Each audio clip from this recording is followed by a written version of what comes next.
All right, so we're going to continue in chapter 9, looking at section 9.3, which deals with separable equations. So we're going to define what a separable equation is, and then we'll take a look at how we can use the process of integration by separation of variables to solve differential equations where the differential equation is written in terms of both x and y.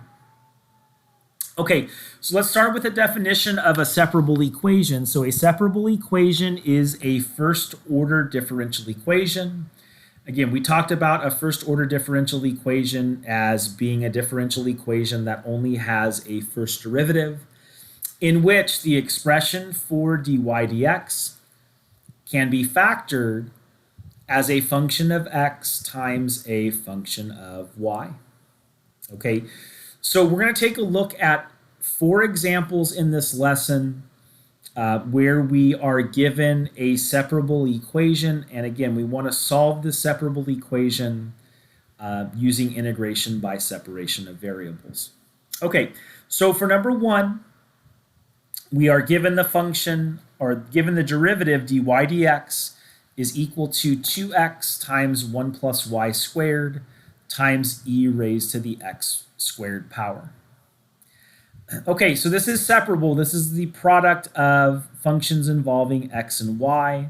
So we want to separate our variables here. So we're going to move everything that has y in it to one side of the equation and everything that has x in it to the other side. So I can divide both sides by 1 plus y squared, which gives me 1 over 1 plus y squared dy equal to, and then I'm going to multiply dx on both sides. So we get 2x times e raised to the x squared power dx.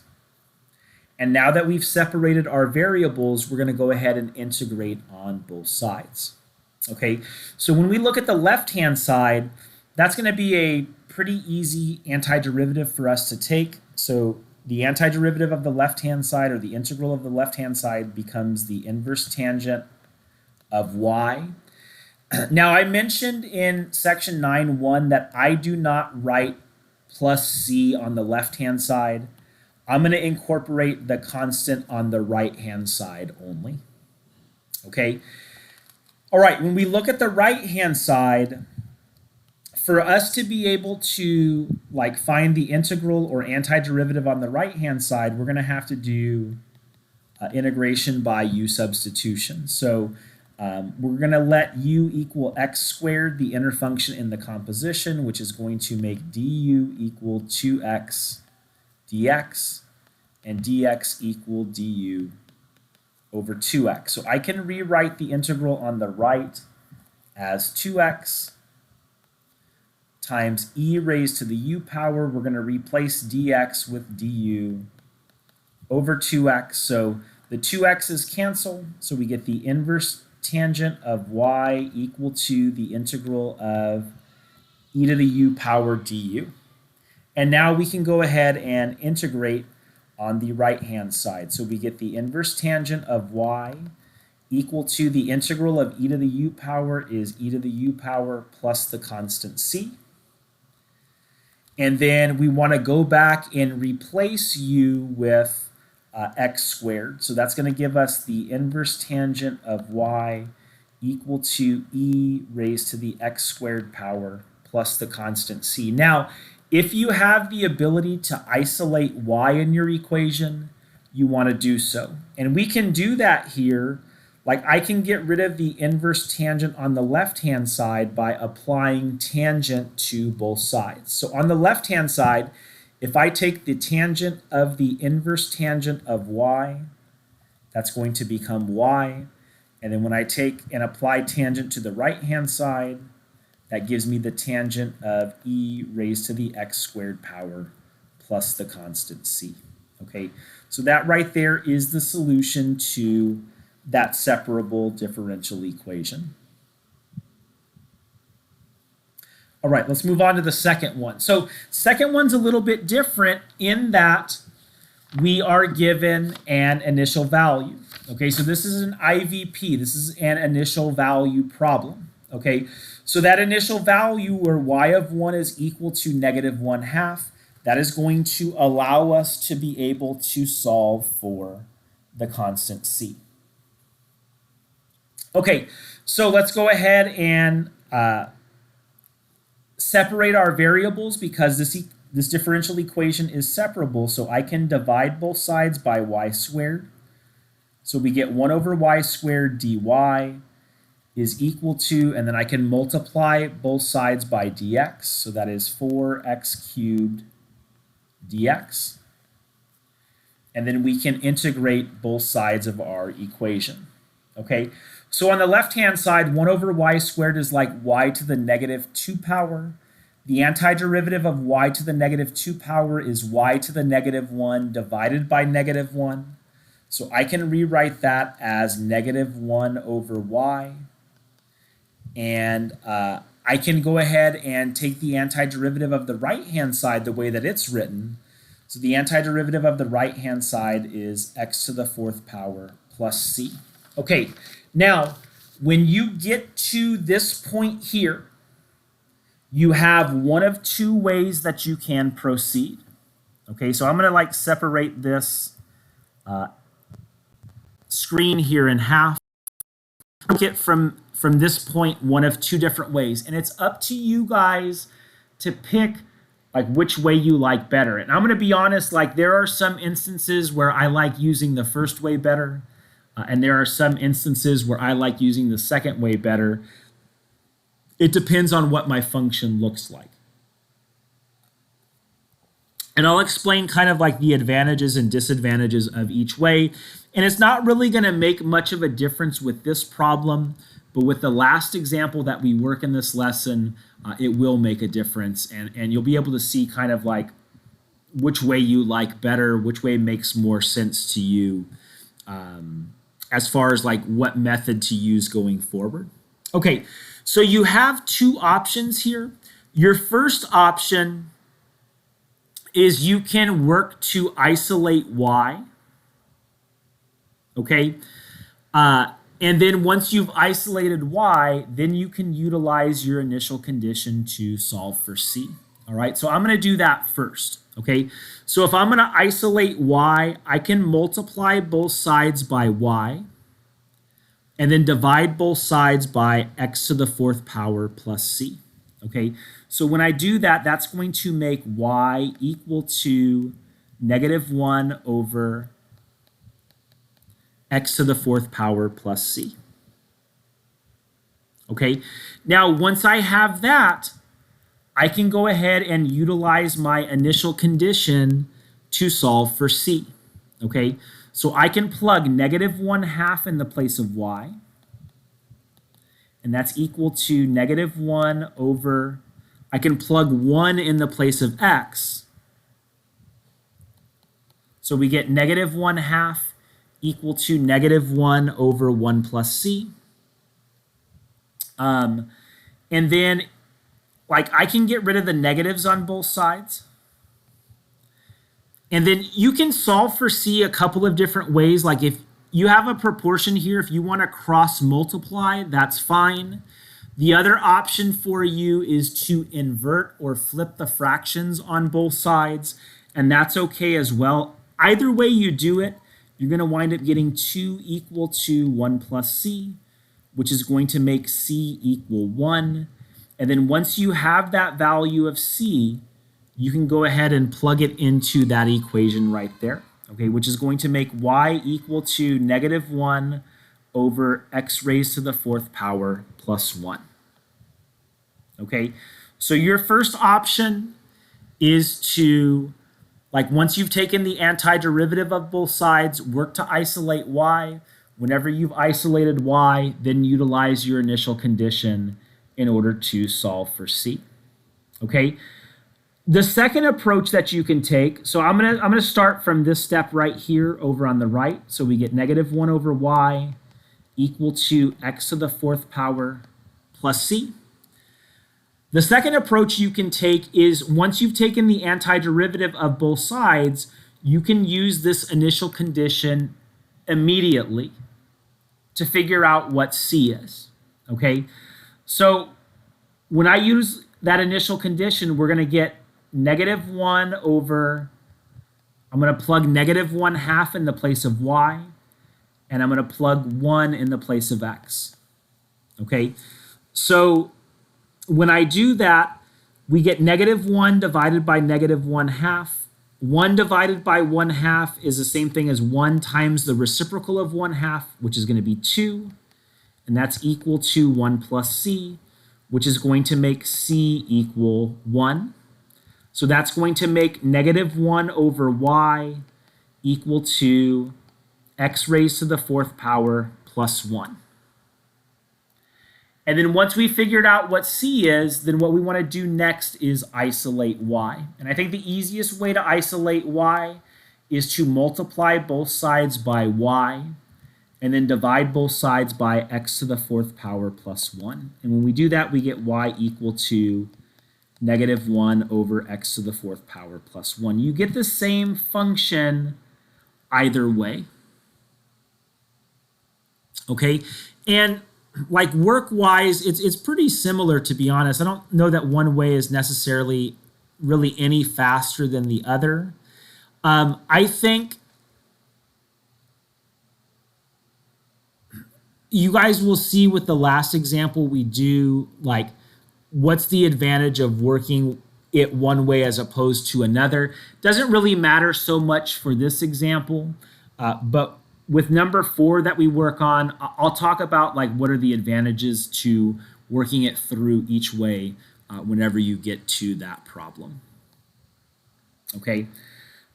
All right, so let's take a look at this one. So for 3, we have dy dx is equal to 2xy over x squared plus 1. So there's going to be a technique that we utilize with this problem that you're going to see used quite a bit, not only in this section, but in the next section when we look at exponential growth and decay. So pay really close attention to this problem here. And you guys will see it pop up again with the last example that we do as well. Okay, so we have a separable equation here as well.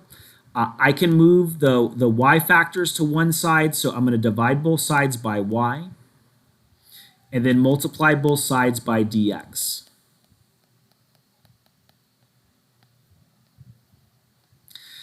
And then let's go ahead and integrate both sides now that we have separated our variables. So antiderivative of the left-hand side, or the integral of the left-hand side, is going to be the natural log of the absolute value of y.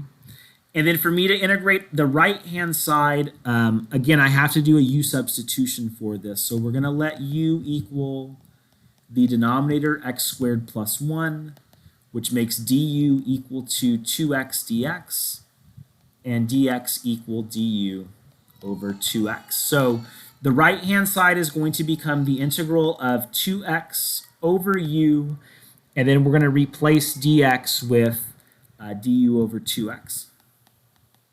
So this becomes the natural log of the absolute value of y equal to the integral of 1 over u du.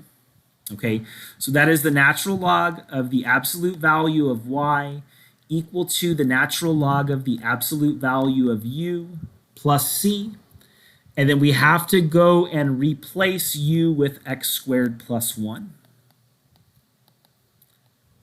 Now, I don't have to put x squared plus 1 in absolute value bars because x squared plus 1 is always going to be a positive quantity. Okay, so the right-hand side becomes the natural log of x squared plus 1 plus the constant c. Okay, so what I want to do is I want to try to isolate y. So if I want to get rid of the natural log on the left-hand side, I can apply e to both sides of my equation. Okay, so when I apply e to the left-hand side, e raised to the power of the natural log of the absolute value of y, e and natural log cancel, so that gives us the absolute value of y, and then I'm going to apply e to the right-hand side as well. Okay, so that's going to become e raised to the natural log of x squared plus 1 plus c power. Okay, now when I look at the right-hand side, if I am adding those two exponents, we add exponents when we multiply two exponents that share the same base. Okay, so what I want to do is I want to rewrite the right-hand side, and I'm going to switch the order of this. So I'm going to rewrite the right-hand side as e raised to the c power times e raised to the natural log of x squared plus 1 power. Okay, and when I rewrite the right-hand side like so, that's going to make the absolute value of y equal to e raised to the c power. And then you have e raised to the natural log of x squared plus 1 power. You have e and the natural log, those are going to cancel one another out. So that leaves you with x squared plus 1. Okay, now if we want to get rid of the absolute value bars, I can put a plus or minus in front of that expression on the right-hand side. Now, when you do that, because plus or minus e raised to the c power is going to be a constant, I am going to want to rename that constant, okay? And I'm going to rename that constant c sub 1. Okay, so y is going to be equal to c sub 1 times x squared plus 1, where c sub 1 is equal to plus or minus e raised to the c power. Okay, it's going to make it easier. Like if you have an initial condition and you're trying to solve for what c is, it's going to be easier for you to write c like this, to utilize your initial condition, than have it in purple and then have to figure out which of the functions, the positive one or the negative one, that we want to use. Okay, so that technique where we rename that constant, really important in this example, really important in the next example we're going to look at, and it's also going to be really important in the next lesson where we look at deriving the exponential growth and decay functions. Okay, I want to see you guys do number 4. So for number 4, you have dy dx equal to 3x squared y. And then you are given the initial condition. Actually, guys, let's make y of 0 equal negative 2. Okay, let's make y of 0 equal negative 2 for this problem.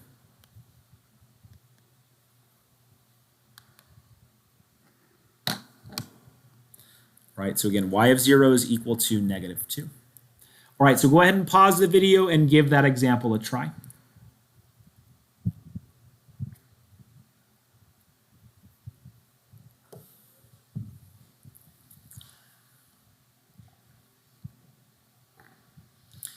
Okay, so let's take a look at this one. So again, we have a separable equation. I'm going to divide both sides by y, so that gives me 1 over y dy. Multiply both sides by dx, which is 3x squared dx. And then we're going to integrate both sides of our equation. So the integral of the left-hand side becomes the natural log of the absolute value of y.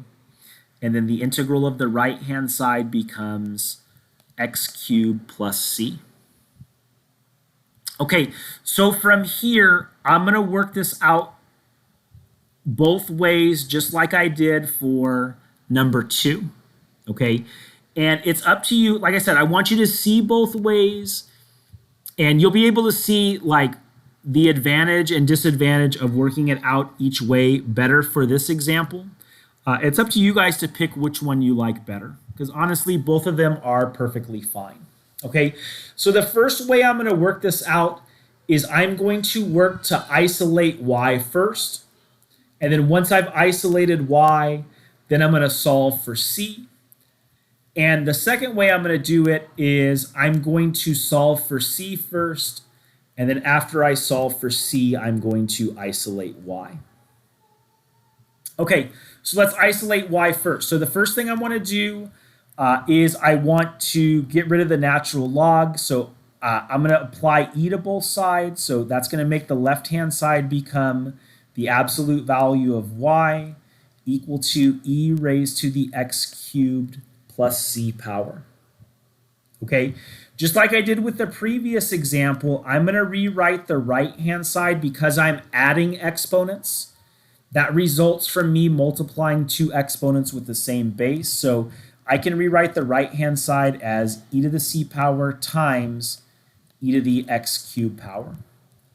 Okay, so if I want to get rid of the absolute value bars, I can put a plus or minus in front of the expression on the right-hand side.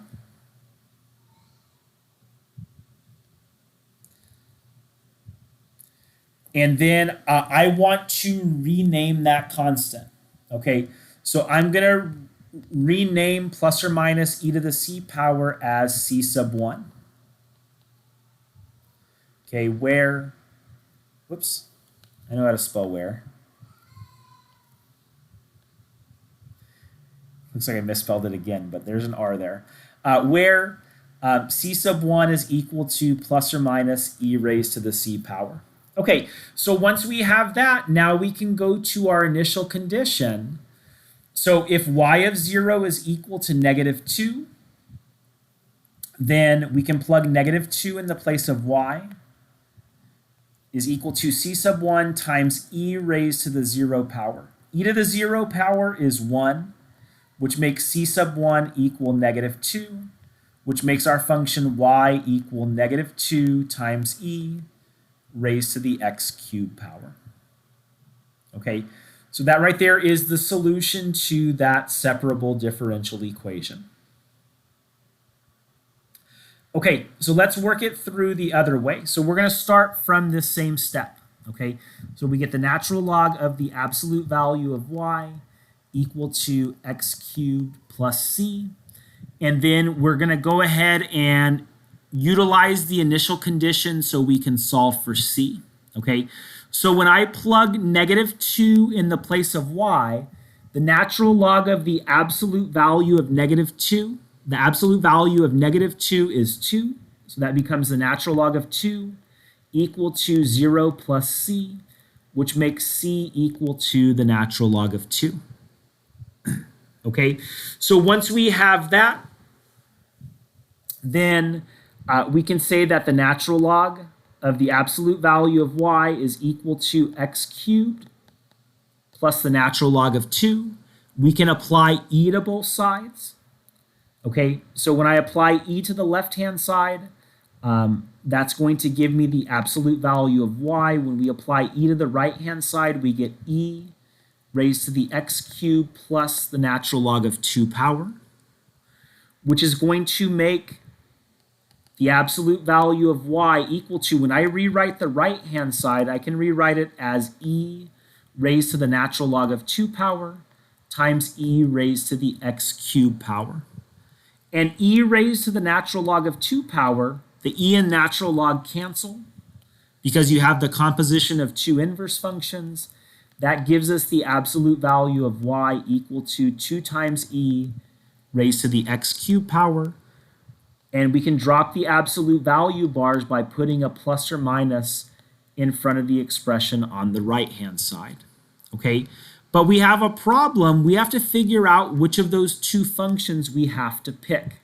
Okay, so I have to go back to my initial condition here. If my initial condition is that y of 0 is equal to negative 2, the only way I get an output of negative 2 when I input 0 in the place of x is if y is equal to that negative function. Okay, so we get the same result either way. Now, what are the advantages of working it out either way? And what are the disadvantages of working it out either way? Okay, so for me, I think the disadvantage of working it out the way we did on the left-hand side is you have more variables that you have to keep track of. You have an x, you have a y, and you have a c, which makes like the substitution that we do going from this step to this step a little bit tricky, okay? But the advantage of working it out that way is once we get to this step down here, okay, in blue, like I know that that is going to be my constant value. I don't have to check, like double check against the initial condition to see which one works. Okay. The advantage of doing it the way on the right, in solving for C immediately, that gives us one less variable that we have to work with in our problem. So I think it makes the algebra a little bit easier for us. But you have to be careful when you get to this step right here. Like you have to know which of the two functions you're going to pick.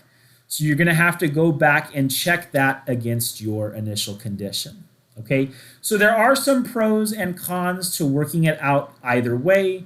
It's just up to you guys to pick the one that you feel works best for you. And like I said, I'm comfortable working it through both ways. And it just depends on what the function looks like as to what way I feel like working it out. Okay, but both of those techniques are acceptable. Okay, so that wraps up your 2 lessons for over break. Again, both lessons are pretty short. The homework assignments are pretty short. Just to let you guys know, on Monday, whenever you return from break, we're going to do some multiple choice type questions with slope fields and differential equations.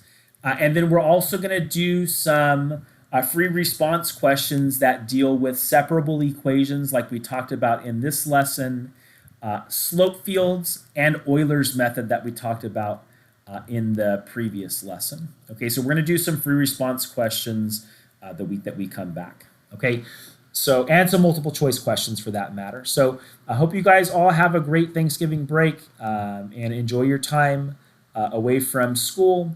And I look forward to seeing you guys after Thanksgiving. So I hope you guys are healthy and safe and have a great vacation. All right, take care, everybody. Bye.